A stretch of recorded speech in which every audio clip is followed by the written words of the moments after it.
But this is one of those where 5 years from now, if you're not using it in every part of your business, I can look you in the eye and say, you're going to be fundamentally disadvantaged.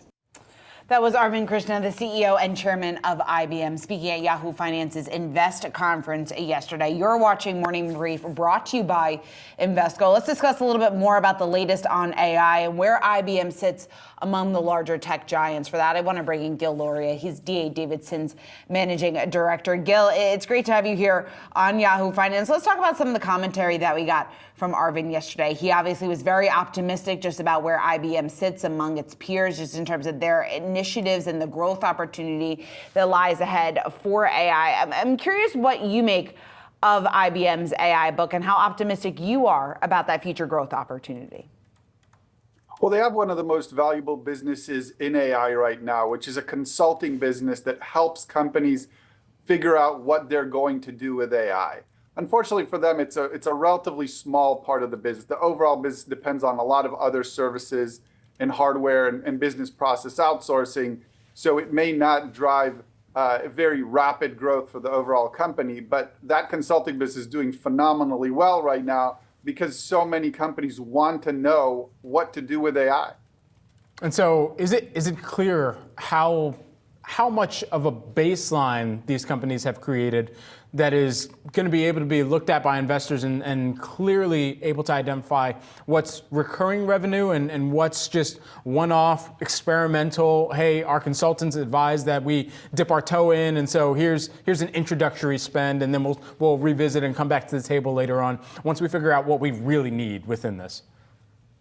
No, you described it exactly right. Almost all of AI spend right now is experimental. There's very few real-life products that are adding value and scaling.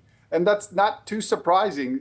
As he pointed out, this technology is extraordinarily young. The big breakthroughs only happened a couple of years ago. Many of the breakthroughs just happened months ago.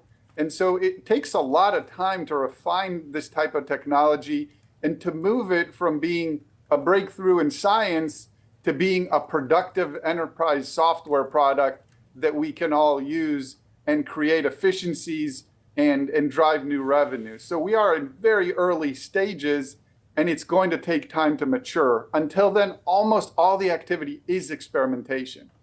So do you think we need to see more compelling, and I asked this to Arvind yesterday, do we need to see more compelling use cases then? And I guess what does the timeline then look like for that? I believe we're probably 2 to 3 years away from really scaling these solutions. And the reason is that there's a lot of problems to solve along the way.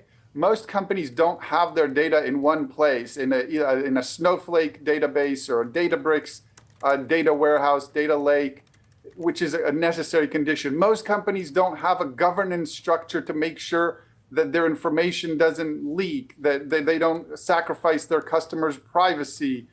All these things have to be built as a condition.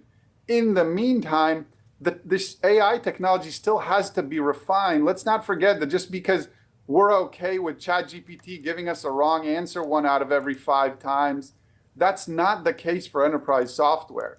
The technology has to be at a point where hallucinations are near zero for us to actually implement them in a real environment and use them for mission-critical systems. We're probably 2 to 3 years away from that. Let's not forget that most of the systems we use now were built 5, 10, 15 years ago. It takes them time to mature before they're ready for prime time.